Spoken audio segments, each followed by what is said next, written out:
Hello, hi, good evening. Welcome to Pi Academy. The RRB 500 series. Present మనం physics subject లో mechanics topic లో ఉన్నాం. An object with mass of 2 kg is thrown upward with initial velocity 20 meter per second. After 2 seconds, its kinetic energy will be. ఒక వస్తువు యొక్క ద్రవ్యరాశి 2 కిలోలు దాన్ని పైకి విసిరితే ఎంత వెలాసిటీతో 20 మీటర్ పర్ సెకండ్ తో దాని కైనెటిక్ ఎనర్జీ 2 సెకండ్స్ తర్వాత ఎంత అవుతుంది? ఇదేంటంటే మనం ఒక ఆబ్జెక్ట్ ని విసిరేసినప్పుడు అది ప్రొజెక్టైల్ మోషన్ లోకి వస్తుంది. అంటే ఇట్లాగా చేత్తో ఇట్లా విసిరేస్తే అది పైకెళ్ళి కింద పడుతుంది. ఇట్లా పారాబోలిక్ షేప్ అంటారు. ఈ డైరెక్షన్ లో అది పడితే దాన్ని ప్రొజెక్టైల్ మోషన్ అంటారు. ప్రొజెక్టైల్ మోషన్ లో ఆర్ ఆబ్జెక్ట్స్ మోషన్ లో ఉన్న ఏ సిచ్యువేషన్ లో అయినా సరే ఈక్వేషన్స్ ఆఫ్ మోషన్ అని 3 ఫార్ములాస్ యూజ్ చేస్తారు. V is equals to u plus at, v square minus u square is equals to 2as, s is equals to ut plus half at square. ఈ formulas use చేసుకొని మనం final velocity, initial velocity, distance ఇట్లాగా ఏదైనా కనుక్కోవచ్చు. Time ఏదైనా కనుక్కోవచ్చు. ఈ situation possible అవ్వాలంటే యాక్సెలరేషన్ అనేది యూనిఫామ్ అయి ఉండాలి. అంటే కాన్స్టెంట్ యాక్సెలరేషన్ సిచ్యువేషన్ లో మాత్రమే మనం ఈ ఈక్వేషన్స్ ఆఫ్ మోషన్ ని యూజ్ చేయగలుగుతాము.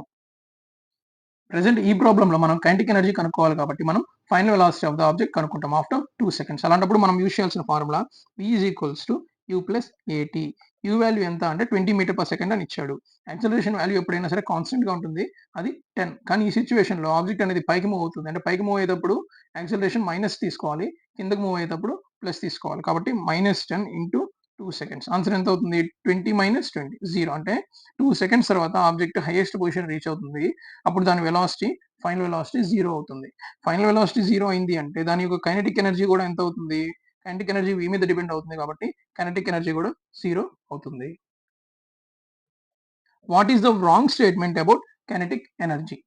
కైనెటిక్ ఎనర్జీ గురించి ఒక రాంగ్ స్టేట్మెంట్. ఇక్కడ 4 ఆప్షన్స్ ఇచ్చాడు. దీంట్లో రాంగ్ స్టేట్మెంట్ ఏది అని కనుక్కోమన్నాడు.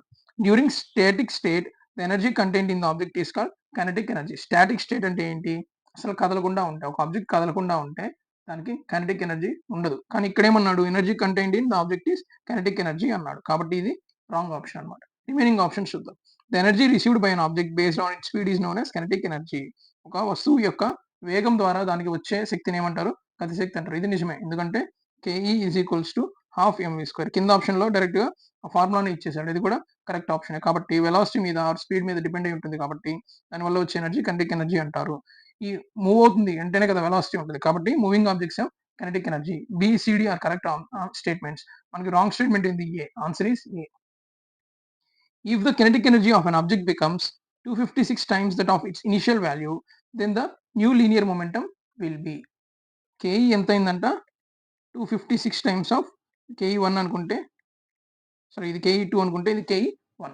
అంటే సెకండ్ నెక్స్ట్ వచ్చిన KE ఎంత అయింది? 256 టైమ్స్ ఆఫ్ ఇనిషియల్ KE అయితే న్యూ లీనియర్ మొమెంటం అంటే దానికి ఇనిషియల్ గా సమ్ లీనియర్ మొమెంటం ఉంది. లీనియర్ మొమెంటం కి ఫార్ములా ఏంటి అంటే P is equals to MV. Momentum అంటే నథింగ్ బట్ ఒక మూవ్ అయ్యే ఆబ్జెక్ట్ ఎంత ఫోర్స్ తో మూవ్ అవుతుంది అని చెప్పేదే మొమెంటం. ఫర్ ఎగ్జాంపుల్ ఒక వెహికల్, ఒక పెద్ద బస్సు గాని మూవ్ అవుతూ ఉంది. అది సడన్ గా ఆగలేదు. ఎందుకంటే ఆల్రెడీ దానికి కొంచెం ఫోర్స్ అనేది, దాని వెయిట్ వల్ల దానికి ఒక ఫోర్స్ అనేది వచ్చేసి ఉంటుంది. మామూలుగా మనం ఏదైనా స్పీడ్ గా వెళ్ళే ఆబ్జెక్ట్ సడన్ గా ఆగలేదు. సడన్ గా బ్రేక్లు వేస్తే ఏమవుతుంది? అది ముందుకు అట్లా వెళ్ళిపోతుంది. అది ఎంత ఊపుతో వచ్చిందో అంత ఊపుతో అది ముందుకు వెళ్ళిపోతుంది. దీన్నే నథింగ్ బట్ మొమెంటం అంటారు. మొమెంటం కి కైనెటిక్ ఎనర్జీ రిలేట్ అయి ఉంటుంది. కైనెటిక్ ఎనర్జీకి ఫార్ములా ఏంటి? KE is equals to half MV square. దీని నుంచి m తో మల్టిప్లై చేస్తే MKE is equals to half m square v square equal to half m v whole square nothing but p square. దీని నుంచి KE ఎంత వస్తుంది? Half p square by m. ఇప్పుడు kinetic ఎనర్జీకి మొమెంటం కి రిలేషన్ వచ్చింది. దీన్ని బట్టి మనం ఎట్లా రాసుకోవచ్చు? KE1 by KE2 is equals to P1 square by P2 square. 1/256 is equals to P1 square by P2 square. దీని నుంచి ఈ రెండు పక్కల స్క్వేర్ రూట్ వేసేస్తే ఏమొస్తుంది? 1/16 is equals to P1 by P2. దీని నుంచి P2 ఎంత అవుతుంది? P2 ఈ పక్కకి వెళ్తుంది, 16 ఈ పక్కకు వస్తుంది. 16 ఇంటూ P1 అంటే 16 టైమ్స్ కైనెటిక్ ఎనర్జీ 256 టైమ్స్ పెరిగితే మొమెంటం అనేది 16 టైమ్స్ పెరుగుతుంది. ఆన్సర్ ఏంటి? Option B. When an object of 15 kg is at height of 10 metres. అంటే ఒక 15 కిలోల బరువు ఉన్న వస్తువు 10 మీటర్స్ హైట్ లో ఉంది. Then find the energy contained in it. ఎప్పుడైనా సరే ఒక వస్తువు సెర్టైన్ హైట్ లో ఉంది అంటే దాంట్లో ఏం ఎనర్జీ ఉంటుంది అంటే పొటెన్షియల్ ఎనర్జీ ఉంటుంది. పొటెన్షియల్ ఎనర్జీ ఫార్ములా ఏంటి? MGH. ఇక్కడ మనకు ఆన్సర్ కనుక్కుంటే 1500 వస్తుంది అనమాట. ఎందుకంటే 15 ఇంటూ 10 ఇంటూ 10 కాబట్టి 1500 వచ్చింది. కానీ ఇక్కడ ప్రాబ్లమ్ ఏంటంటే మనం ఆన్సర్‌లో మనకు తెలియాల్సింది పొటెన్షియల్ ఎనర్జీ ఎట్లా కనుక్కోవాలి కాదు. మనకు తెలియాల్సింది ఏందంటే పొటెన్షియల్ ఎనర్జీ యొక్క యూనిట్ ఏంది అని. మనకిక్కడ పాస్కల్ అని ఇచ్చాడు. ఇది ప్రెషర్‌కి యూనిట్. ఇది న్యూటన్ ఇచ్చాడు. ఇది ఫోర్స్‌కి యూనిట్. ఇది మీటర్ పర్ సెకండ్ స్క్వేర్ ఇచ్చాడు. ఇది యాక్సెలరేషన్‌కి యూనిట్. ఇది జౌల్ ఇచ్చాడు. ఇది ఎనర్జీకి యూనిట్. ఖచ్చితంగా అప్పుడు ఆన్సర్ ఏమవుతుంది? Option D.